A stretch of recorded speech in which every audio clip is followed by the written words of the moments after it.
Distinguished senators, before me is a memo from the President of the Federal Republic of Nigeria and Commander-in-Chief of Armed Forces of the Federation, seeking our approval for the suspension of the elected governor of Rivers State and the members of the House of Assembly of Rivers State.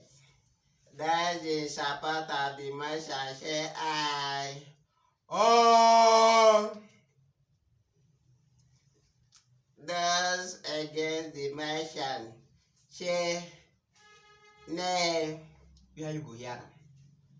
No go hear any name. Nay. And you should know what that means. The ayes have it.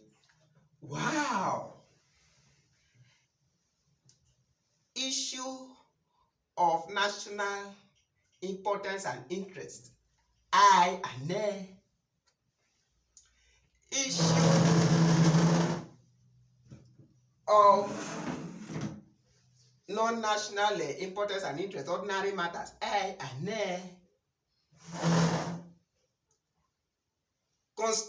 Constitutional matters. Aye and nay.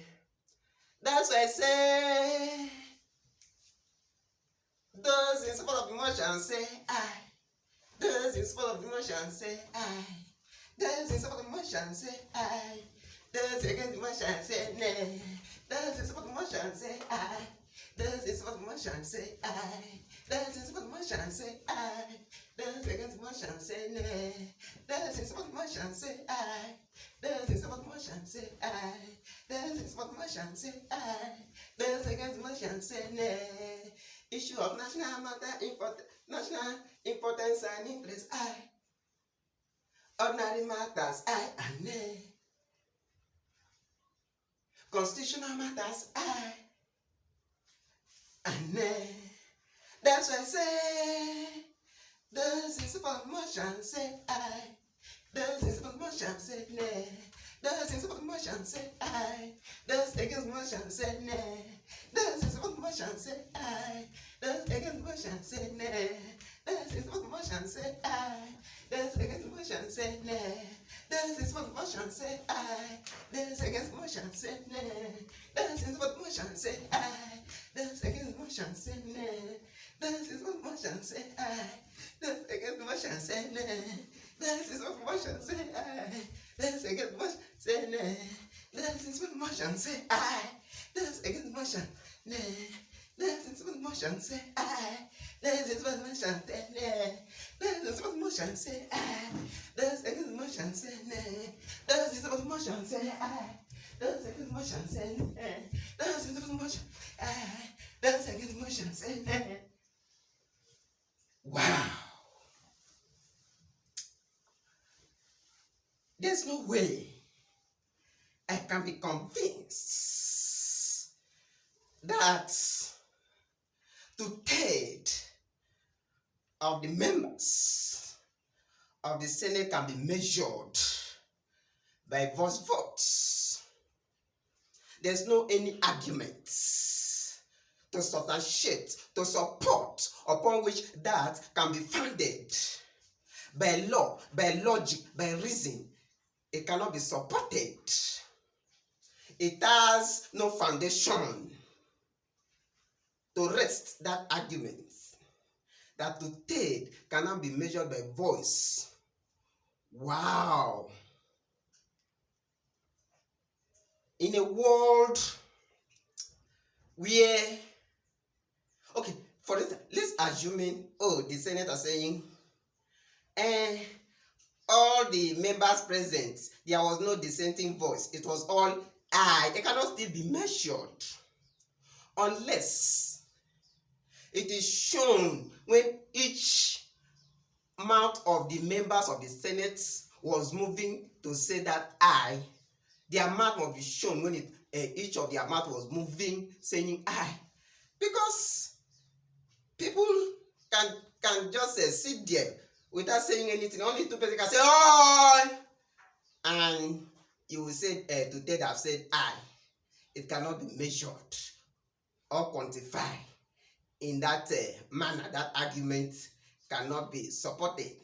That means if I want to know the number of my students in class as a teacher, maybe whether they are up to 10, perhaps my headmaster asked me to find out all my proprietor. I will say, those in class say I. Those not in class say nay. Those in class now say I. I will now say the I have it. They are up to 10. Can you now imagine?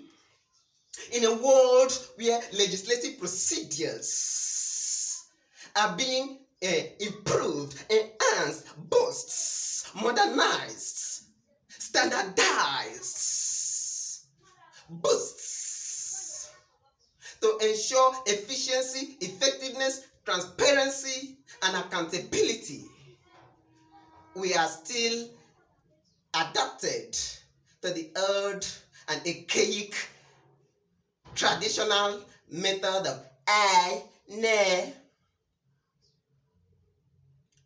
whereas the world is moving forward. The world is leaving us behind with our I and our nay. And the unfortunate thing is that you hardly hear nay any dissenting voice. What does that tell you? How is it possible that in a particular matter everybody will just say I will just agree to it? What does that show? So we are going too much backward. Let's not be obsessed by selfish interests till we fall over the edge of the cliff. However, there's one other issue that I wish to also comment on, the issue of suspension and removal. I'm not conceding that it is legal or constitutional for a president to suspend an elected governor and members of the House of Assembly, but I vehemently uphold the view that there is a world of difference between suspension and removal. The difference was stated in the court in the case of Bernard Longe versus First Bank of Nigeria. The court made the distinction. There, the secretary of the defendant respondent bank was suspended, and because of that, they refused to give him notice of meetings. The court held that suspension does not mean that he was not longer the secretary, that he is not deprived of the rights accruing from that office. The court reiterated the difference in the case of AG of Cross River State and AG Federation, where the court stated that suspension is a temporary deprivation of rights and privileges. So suspension is a temporary, there's the operative word, temporary. It is not permanent. It is for a specific period of time. The court also mentioned that suspension is a disciplinary action, and that sometimes it can also lead to removal. While the court also stated that removal is the difference is that removal is of permanent. It has to do with dismissal. Once you are dismissed, you can no longer be entitled to the office again. So, for instance, if a governor is removed from office as envisaged under the constitution that most people are arguing, he cannot come back to the office again unless by an act of the judicial arm, an order by the judicial arm that his removal was illegal, and the removal maybe will be quashed by the decision of the court. Otherwise, he will not be entitled to the office again. It is a permanent dismissal from office. But suspension is temporary. So, for instance, now, although I'm not saying it's constitutional, the governor of Rivers is suspended, not removed. That is my argument.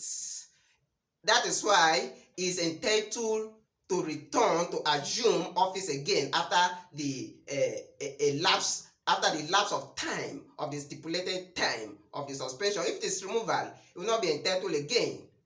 So that must be made clear. However, I reiterate again that it is not constitutional to suspend an elected governor, even in that AG Federation and AG of Cross River versus Attorney General of the Federation. It was reiterated that the president cannot remove the Chief Justice of Nigeria. There is a judicial officer that is even by appointment, let alone an elected governor, that the president cannot remove, cannot suspend. That suspension, because it will breach the principle of separation of power. That since suspension is a temporary, is a disciplinary action, it can only be done by a reference to the National Judicial Council first. So in this case, for instance, if the governor was suspended maybe by the House of Assembly, maybe in the process of impeachment, it can be justified to some extent based on the court reasoning here. But a president have no iota of power to suspend an elected governor. Thank you. Everything, everything, every time, every time, every time, every time, every time, every time. Therefore, say, this is what motion say I. This is what motion say nay. This is what motion say I. This against motion say nay.